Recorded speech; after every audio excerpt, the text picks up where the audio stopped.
विषय चल रहा है जीव, ईश्वर और प्रकृति।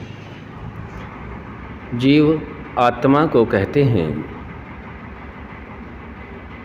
और प्रकृति जड़ पदार्थ है, जिस प्रकृति से आत्मा के साधन रूप में शरीर आदि तत्वों को परमपिता परमात्मा के सामर्थ्य से बनाया जाता है। और ईश्वर जीव के द्वारा इस जड़ पदार्थ से किए गए कार्यों का जो भी चित्त में संस्कार जमा होते हैं, उसी संस्कार के अनुसार आत्मा की जितनी भी न्याय व्यवस्था परमपिता परमात्मा की शुद्ध है, इतनी पूरे ब्रह्मांड में नहीं हो सकती। और इसी प्रकार से हम समझ सकते हैं कि आत्मा ने जिन कर्मों को संचित किया है, उन्हीं के आधार पर हम सभी आत्माएं शरीरों को या मोक्ष को प्राप्त होते हैं।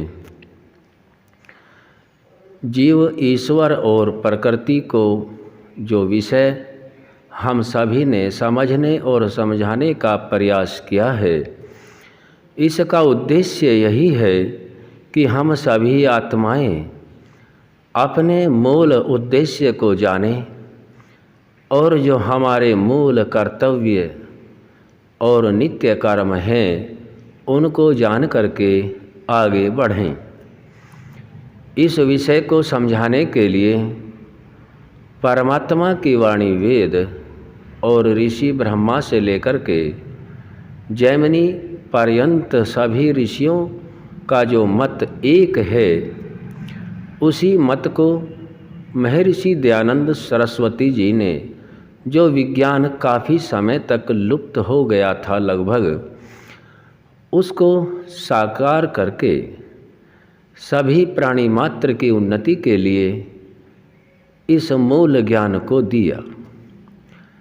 अन्य अविद्या से युक्त कर्मों में भटकने से मानव को समझाने का अथक प्रयास किया है।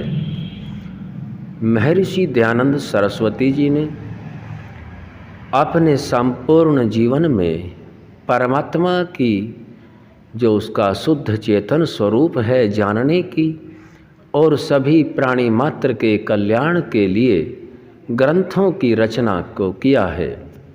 जिन ग्रंथों के आधार पर जो सभी ग्रंथ ऋषियों के मत के अनुकूल और परमात्मा की वाणी वेद के अनुकूल हैं, उन्हीं के अनुसार प्राणी मात्र को अपना प्रयोजन सिद्ध करने के लिए इस ज्ञान को दिया। हम सभी महर्षि दयानंद सरस्वती जी के ऋणी हैं, जिन्होंने विलुप्त ज्ञान प्राणी मात्र के लिए दिया। और हम सभी आत्माएं अपने इष्ट को मानते हैं। ज्ञान हमारा एक विशेष गुण होता है, जिस ज्ञान के आधार पर जो निर्णय करने वाला पवित्र बुद्धि होता है, उस बुद्धि से निर्णय लेकर के हम अपने कार्यों को संचालित करते हैं। महर्षि दयानंद सरस्वती जी ने जो हमें समझाया है, उसमें से हम सभी ने मिलकर के जिस ज्ञान को प्राप्त किया, उस ज्ञान में आत्मा को जो भी शरीर रूपी साधन मिला हुआ है, इसमें हमने इंद्रियों के विषय में समझने और समझाने का प्रयास किया है। अब तक हमने जो चक्षु इंद्रिय है उसको जाना और उसके पश्चात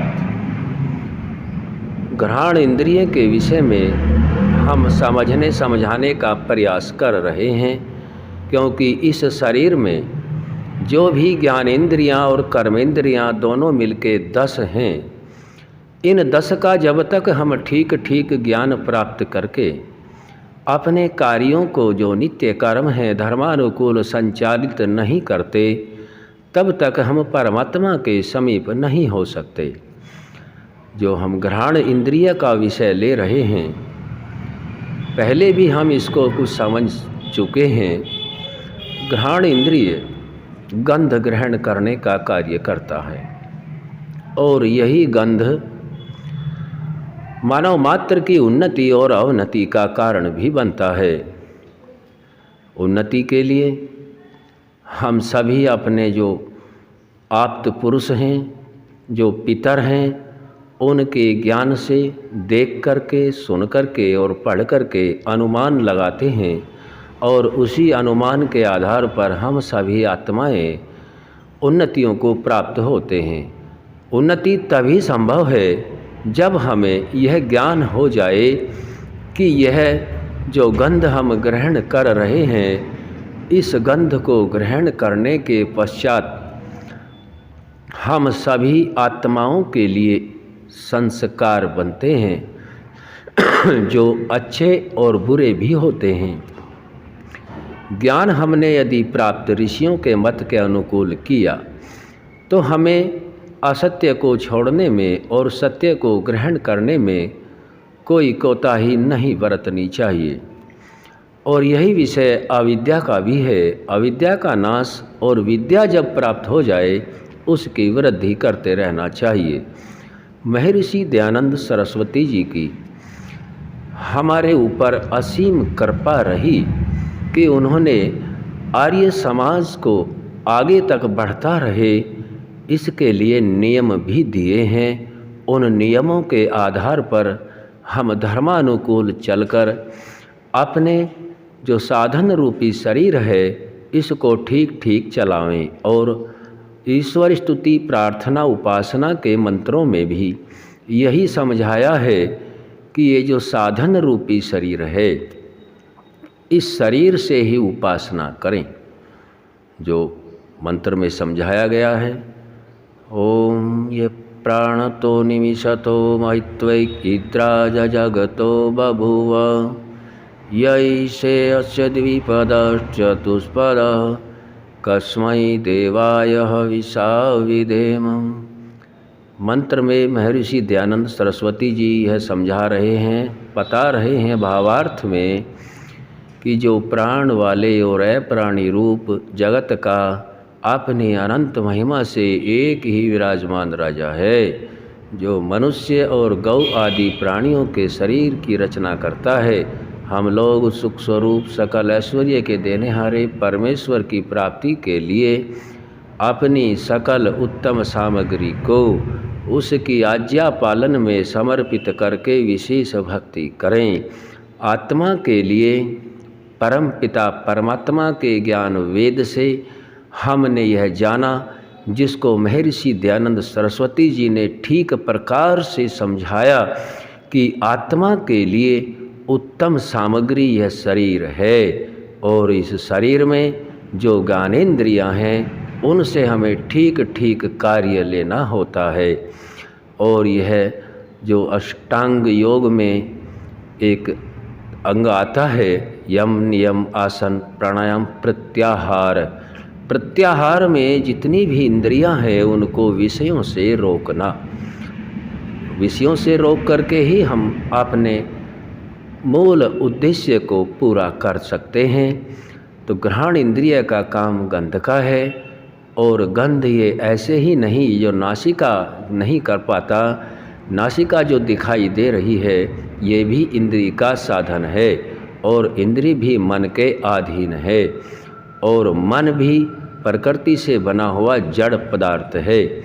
मन, सूक्ष्म इंद्रिय और इंद्रियों का साधन ये सभी बने हुए हैं और जो वस्तु जो पदार्थ का निर्माण होता है उसका एक दिन विघटन भी हो जाता है, लेकिन आत्मा का विनाश नहीं होता।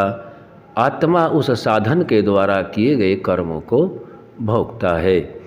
गंध हमें शुद्ध ही ग्रहण करनी योग्य है और ज्ञान के आधार पर हम सभी यह जान लेते हैं, चाहे भोजन की गंध है, चाहे वह किसी अन्य पदार्थ की गंध है, स्वयं शरीर की गंध है, अन्य शरीरों की गंध कई प्रकार से हम ग्रहण करते हैं। वायु में भी गंध होती है। तो इस गंध को हम संस्कार के रूप में जमा करें और इसको जमा करने के लिए हमें उचित प्रयोग ज्ञान का करके ही उन्नति को प्राप्त होना होता है। जो शुद्ध चेतन स्वरूप का ज्ञान महर्षि दयानंद सरस्वती जी के अनेक ग्रंथों में मिलता है, जो वेद के अनुकूल है, ऋषियों के मत के अनुकूल है, तो हम सभी उन्नति को प्राप्त होवें और ऋषियों के द्वारा किए गए अथक प्रयास से जो मानव मात्र के कल्याण के लिए दिया गया है, उससे अपनी उन्नति को प्राप्त होवें। आज यहीं तक रखेंगे, आगे फिर ओम सम।